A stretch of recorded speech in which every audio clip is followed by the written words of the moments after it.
Hola, ¿cómo están? El gigante asiático ha conmemorado 97 años de la fundación de su Ejército Popular de Liberación. Pero ¿qué papel va a jugar China ante la amenaza de una escalada bélica en el mundo? Analicemos hoy los escenarios. Inicia hacia el mapa. Bienvenidos. Vamos a desplegar nuestro mapa y revisar datos graficados que nos ayuden a entender el poder militar del gigante asiático. Ejército chino, fuerza de paz. Desplegamos nuestro habitual mapamundi, identificamos esta nación asiática con los colores de su bandera, la República Popular China. Ubicada en Asia Central, tomando en cuenta el número de personal militar en servicio, tiene la fuerza armada más grande de la Tierra, con 2 millones de miembros, y se ubica en el tercer puesto de la lista de los ejércitos más poderosos y fuertes del planeta. El pasado 1 de agosto, China conmemoraba el 97 aniversario de su ejército, fundado el año 1927, con la fuerza terrestre denominado Ejército Revolucionario de Obreros y Campesinos, pero desde octubre del año 1946 lleva el nombre de Ejército Popular de Liberación y lo integran las fuerzas terrestres, aéreas y navales, con unidades de buque de guerra, submarinos, de misiles estratégicos, y el 2011, otro dato para sumar, el Ministerio de Defensa de China establecía el Ejército Azul Cibernético para prevenir los ataques a los sistemas. El presidente de China, Xi Jinping, en uno de sus mensajes por el Día del Ejército, instaba a modernizar la defensa fronteriza, costera y aérea del país. Además, el gobierno chino ha reiterado que no será el primero en utilizar armas nucleares en ningún momento o bajo ninguna circunstancia, ni tampoco usará las armas contra aquellos países o zonas que no poseen armas nucleares, pero emprenderá el contragolpe nuclear si estaría en condiciones de bajo ataque nuclear. ¿Qué sumamos en torno a este tema hoy en el mapa? Pues China se posiciona en el panorama económico también como el segundo país más rico del mundo, según la data del Fondo Monetario Internacional, sí, del FMI. Desde 2024, y pese a tener además un ejército poderoso, China mantiene una política global de desarrollo tecnológico, de paz y de multilateralismo. Muestra de ello fue la mediación para el restablecimiento de relaciones diplomáticas entre Arabia Saudí e Irán. Ahí la imagen.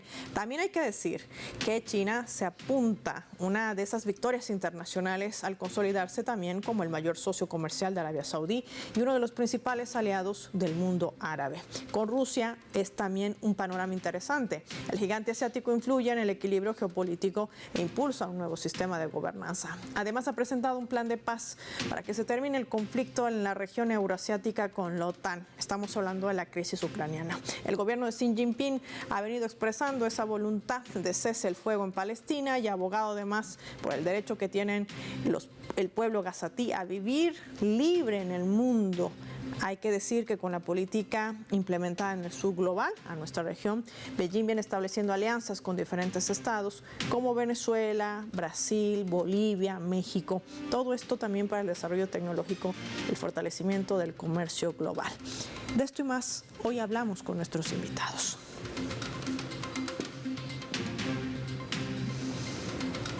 Recibimos en primera instancia a nuestro primer invitado, nos acompaña en directo desde la Argentina, él es periodista, Roberto Mero con nosotros. Roberto, qué placer tenerte en el mapa, gracias por tu tiempo para Telesur, bienvenido.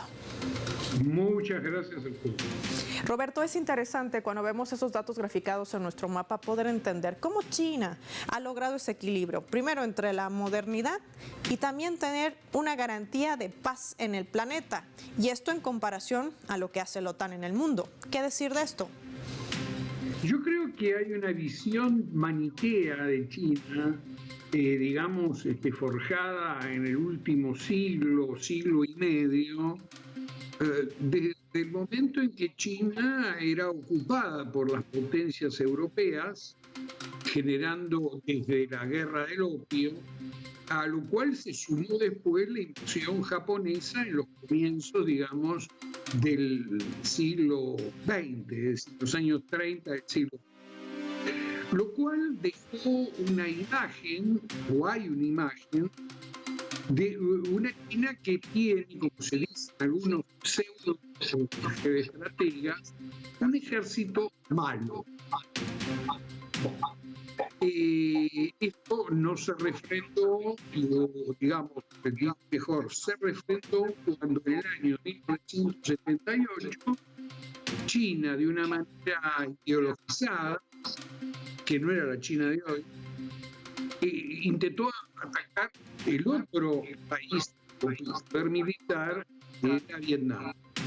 Y perdieron de una manera espantosa. Es decir, los vietnamitas terminaron por vencer a la fuerza expedicionaria china con la milicia, ni siquiera con el ejército. Esto quiere decir que China revió no solamente su política, a partir de los años 90 revió su política económica, su política social, pero evidentemente su política militar. Acá estamos en una situación donde la guerra en Ucrania demuestra que el armamento convencional sirve a muy poco. Es más o menos como la caballería en 1914. Estaba lindo para hacer cuadros y algunas fotos, pero no servía para más nada. Vamos a tratar de restablecer el contacto con nuestro invitado. Tenemos dificultades para escuchar correctamente a Roberto Mero. Le pedimos que también pueda mantenerse con nosotros. Vamos a marcar, sin embargo, una breve pausa revisando nuestra escala para al regreso continuar con el análisis.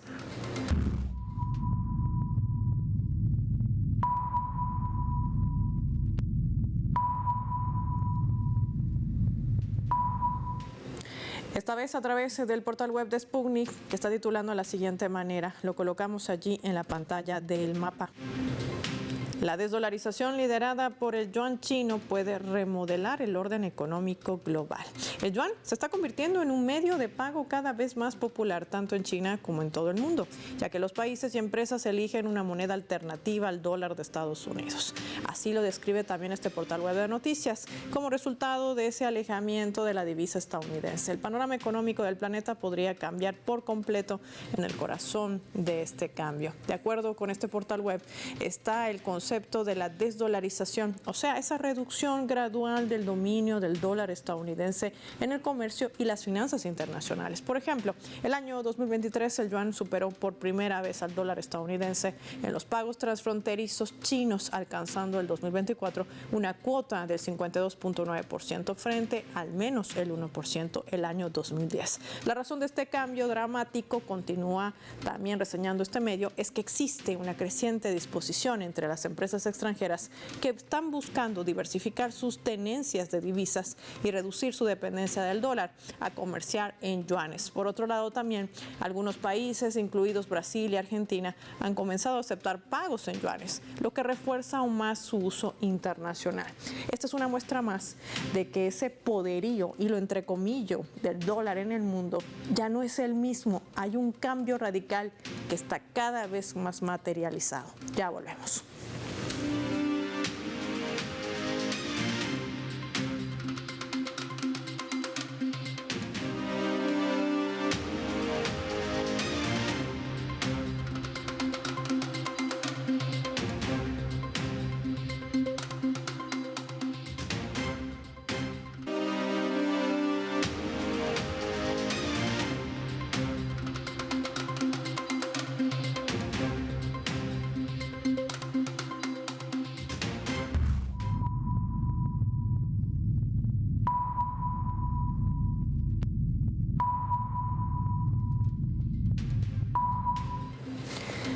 Vamos a sumar otro elemento para el análisis a través de la fotografía. Estados Unidos y la Unión Europea advierten a Turquía que habrá consecuencias. Así se lo dicen, si no reduce sus exportaciones a Rusia, ya que es el único aliado de la OTAN que desde el Kremlin iniciaba el despliegue de esta operación militar especial en Ucrania, no impuso sanciones y mantiene fuertes lazos comerciales con el país eslavo. Por eso la fotografía de Erdogan con Putin. Matthew Axelrod, subsecretario para el cumplimiento de estas exportaciones del Departamento de Comercio de Estados Unidos, en una visita reciente que realizó a Ankara, dijo que Estados Unidos necesita que Turquía le ayude a detener el flujo ilícito, así lo califica, de tecnología estadounidense a Rusia. Necesitamos ver avances y rápidos por parte de las autoridades y la industria turca, o no tendremos más remedio que imponer consecuencias a quienes evadan nuestros controles de exportación, decía. Vamos a analizar este escenario. Para ello nos acompaña en directo desde la Argentina, investigador del CONICET, Gabriel Merino, con nosotros. Gabriel, qué gusto tenerte en el mapa. Gracias por tu tiempo para Telesur. Es interesante ver cómo la OTAN y los países miembros siguen utilizando el tema de la confrontación. Y es más, amenazan a un país otanista como Turquía. Imponerle sanciones parece ser una de las medidas. La gran pregunta es, ¿realmente el objetivo es Rusia o es que también les incomoda el hecho de que Turquía haya marcado posición respecto al genocidio en Palestina? ¿Qué decir de esta nueva estrategia? Bueno, ¿qué tal, Paola? ¿Cómo estás? Sí, yo creo que ahí hay un tema clave que Turquía, que es un miembro fundamental de la OTAN, un país clave, ¿no?, en el enlace entre Europa y el llamado Medio Oriente, uno de los ejércitos y fuerzas armadas más importantes de la OTAN, viene mostrando una autonomía relativa cada vez más importante con respecto a la OTAN. Lo vimos en relación al conflicto Israel-Palestina que vos recién mencionabas, pero también lo vemos claramente, como se mencionaba anteriormente, en relación al conflicto en Ucrania y a Rusia. Turquía no solo está manteniendo una muy buena relación con el Kremlin, con Putin, sino también, por ejemplo, está construyendo una central nuclear con Rusia, con tecnología rusa, con empresas rusas, o también se ofrece como una plataforma para construir un hub, un núcleo, un centro de distribución de gas ruso. Vemos como es un aspirante también a ser parte de los BRICS. Entonces esto Occidente lo mira con mucha preocupación, porque le pasa que a un activo, ¿no?, geopolítico que contaba como propio, que era Turquía, se viene corriendo. Y creo en ese marco están esas amenazas. La guerra económica es una de las principales herramientas de sanción o de intervención y de disciplinamiento que utiliza el occidente geopolítico. De hecho, el propio Estados Unidos es el gran país que utiliza esta herramienta de guerra económica para disciplinar países. Sí. Y viene amenazando a Turquía con esto también. Pero bueno, ya lo vemos en distintos países del mundo, cómo juega esta herramienta que también preocupa a los Estados Unidos porque puede ser un boomerang contra sus propios intereses. Ahora, aquí, Gabriel, hay que hacer una puntualización, porque en medio de esta escalada de tensión que confluye en Oriente Medio, con la posibilidad de que Irán pueda responder por el asesinato de Ismail Haniyeh, el líder del buró político del ala de resistencia palestina Hamas. Este podría servir de pretexto para Estados Unidos, y te planteo este escenario de que se genere un nuevo conflicto bélico, donde confluyan más países en una región que además cuenta con reservas cuantiosas de petróleo. Quizás sea esta la única medida a la que recurra quizás Occidente para evitar que siga surgiendo el mundo multipolar ante el declive que ya registra, lo veíamos, con la pérdida adquisitiva del dólar, el retiro también de bonos por parte de potencias como China, inclusive Arabia Saudí y otros. ¿Qué decir de este escenario? Bueno, a ver, estamos en un escenario que lo que yo llamo una guerra mundial híbrida, que es una guerra a través de sanciones económicas, guerra tecnológica, guerra comercial, ciberguerra, guerra en escenarios puntuales que escalan, conflicto en Ucrania, Israel, Palestina y Oriente Medio, las tensiones en Taiwán y Asia-Pacífico. Es decir, esa guerra mundial híbrida está o se gesta al calor de una contradicción central, que es entre el viejo polo dominante, polo anglo-estadounidense y el occidente geopolítico, que tiene muchas contradicciones internas, frente a las fuerzas emergentes, solamente a los polos emergentes. No es una contradicción maniquea, así que simplemente hay dos lados, sino que justamente ese otro lado es multipolar y tiene múltiples juegos, como lo vemos en distintos países. A ver, un conflicto, y digo, ¿no?, esta guerra es clave para tratar de detener por parte del occidente geopolítico a estas tendencias en contra o estos polos emergentes. Ahora bien, el análisis en Medio Oriente no hay homogeneidad en eso dentro del occidente geopolítico. Hay sectores que sí apuestan a una escalada, a una idea de un gran Israel, a una idea de guerra con Irán, que implicaría una guerra regional, e intentar evitar de esa manera, que, como decía vos, Paola, ¿no?, es uno de los grandes centros productores mundiales de petróleo y un gran centro logístico mundial, yo le llamo, es el centro de Afroeurasia, ¿no? Esta región, evitar que siga avanzando un reequilibrio geoestratégico que se está produciendo en una región que mira cada vez más hacia los emergentes, ¿no? Tenemos 4 nuevos miembros en los BRICS, como Irán, Arabia Saudita, Emiratos Árabes Unidos, Egipto.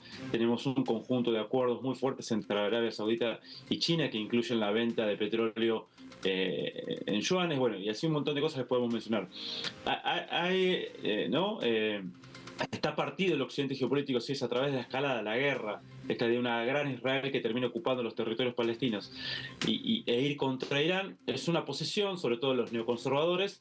Otras posiciones dicen eso puede incluso acelerar las tendencias en contra de las posiciones del occidente geopolítico. Entonces eso no hay homogeneidad en cuanto a ese escenario. Lo que sí es cierto, lo que claramente es cierto, es que el occidente geopolítico en última instancia va a defender a Israel como gran avanzada en esa región, y por lo tanto si Israel está involucrado en una guerra, inevitablemente eso arrastra al occidente geopolítico a sostener esa política militarista o esa política guerrerista. Esa parece ser la estrategia que cada vez va desnudando Gabriel de Occidente. ¿Cómo trata de orillar a estos países a que tomen una posición clara? Es decir, prácticamente un bando, se inclinen a un lado de la balanza, o apoyan a unos o están con ellos.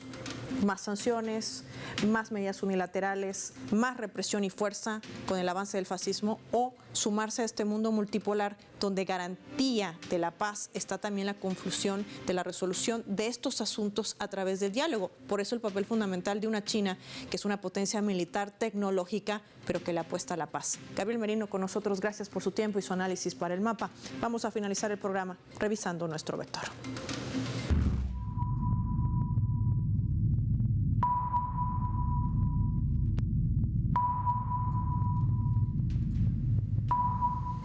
Nuestro radar en El Mapa hoy nos refleja las 3 claves sobre este tema. Potencia militar. China no solo es una potencia tecnológica, también es militar. Ha logrado trascender a la modernidad sin perder los principios de su estructura como sociedad milenaria, con un amplio proceso de modernización de sus fuerzas armadas, en particular de su rama naval. La Armada del Ejército Popular de Liberación tiene como prioridad otorgada esa producción y el lanzamiento de nuevas y modernas plataformas. Esto ha logrado que el gigante asiático se convierta en una de las principales potencias económicas y militares del mundo. Y este es un hecho consumado que sigue incomodando a los planes de la OTAN. 2. Poder marítimo. China también ha expandido el alcance de su poder marítimo en función de los imperativos geoeconómicos y geoestratégicos marcados por la actual fase de su resurgimiento como una gran potencia. Esta ecuación confluye también la ambiciosa iniciativa de la Franja y la Ruta de la Seda. Su lógica geoestratégica viene expandiendo el ámbito geográfico del poder marítimo de China, al abarcar más allá de los mares cercanos del Océano Pacífico para adentrarse a los mares lejanos del Océano Índico. Por eso el interés de Occidente de generar un conflicto en el mar de China meridional y al apoderarse también de esta región del Asia-Pacífico. 3.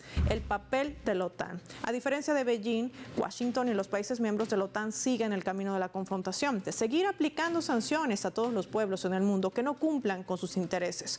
Hoy amenazan a Turquía, en el fondo no solo por Rusia, también por su postura firme contra el genocidio en Palestina, que golpea la imagen internacional de Israel, una potencia colonialista que se abre más frentes en Oriente Medio para escalar el conflicto y que sea ese el pretexto perfecto para un Estados Unidos. Puede eternizar la guerra, pero con consecuencias catastróficas. Quizás Occidente, a la cabeza de Estados Unidos, piense que es la única manera de frenar el avance de este mundo multipolar, al ver perdida su hegemonía en el resto del mundo. Soy Paola Pérez y nos vemos en otra edición del Mapa.